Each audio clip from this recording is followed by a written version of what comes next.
इसकी खोज कर रहे हैं। हम अपने को भूल करके हर बार अपने को देह मानकर ऐसे जाल अपने आप फैलाते चले गए कि उसी में फंस गए। जैसे मकड़ी खुद जाल बनाती है अपने अंदर से उगल करके और उसी में खेलती है और उसी में समाप्त हो जाती है। ऐसे ही हम वासनाओं का जाल खुद रच लिए और उसी वासनाओं के जाल में फंस करके नए नए नए नए कर्म, नए नए योनियां, नया नया स्वभाव रचकर हम फंसे। हमें कोई नहीं बांधे, हम कोई और नहीं है, हम वही हैं जो है, वही है, दूसरा नहीं है। ये केवल 1 करोड़ घड़े रख दिए जाए तो 1 करोड़ सूर्य नहीं उसमें दी, सूर्य का प्रतिबिंब दिखाई दे रहा है, सूर्य एक ही है। 1 करोड़ घड़े नष्ट हो जाए तो सूर्य पर कोई फर्क नहीं पड़ता, वो प्रतिबिंब केवल नष्ट होते हैं। ये घड़े हैं, इनमें जो पावर है वो एकमात्र परमात्मा तत्व है। हाँ, उसे भक्ति रस में भेद करके वर्णन किया गया, जीव कहा गया क्योंकि देह भाव में आ गया, अंश कहा गया क्योंकि परमात्मा स्वरूप को भूल गया। और जब जान गया तो देखो गोस्वामी जी बड़ी प्रवीणता से लिखते हैं, सोई जान ही जेहि देहु जनाई, जानत तुम्हि वे जाई, ब्रह्मविद ब्रह्मवि भवति तस्मित् जने भेदा अभावत्। भक्त और भगवान के बीच का भेद अभाव हो जाता है। क्यों? वही तत्व है, वही तत्व है, एक ही परम तत्व बहुत रूपों में वो संकल्प काम कर रहा है। एक हम बहुश्यामा, हाँ, नाम स्त्री है न पुरुष है। अब ये बात जानने के लिए बिना साधन चतुष्टय के, बिना साधना के कोई अनुभव नहीं कर सकता। केवल बातों से हम इस प्रपंच से नहीं छूट सकते। देह भाव इतना दृढ़ हो चुका है जन्म जन्मांतर से कि हम बात करते हैं लेकिन हमें भाव है कि मैं पुरुष हूँ, बात करते हैं लेकिन मैं भाव है स्त्री हूँ।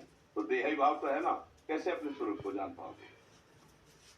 कई बार वर्णन किया है कि देखो heater, fridge, cooler, AC, light, रेलगाड़ी और भी बहुत सी, लेकिन बिजली सब में एक है।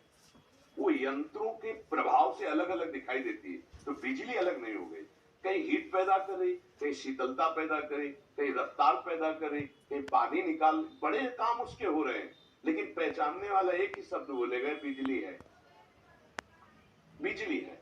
अगर वो पहचान नहीं आता तो कहेगा कि बिजली तो ठंडा करती है फ्रिज में, ये हीटर में आग कैसे पैदा कर, बिजली कैसे हो सकती है?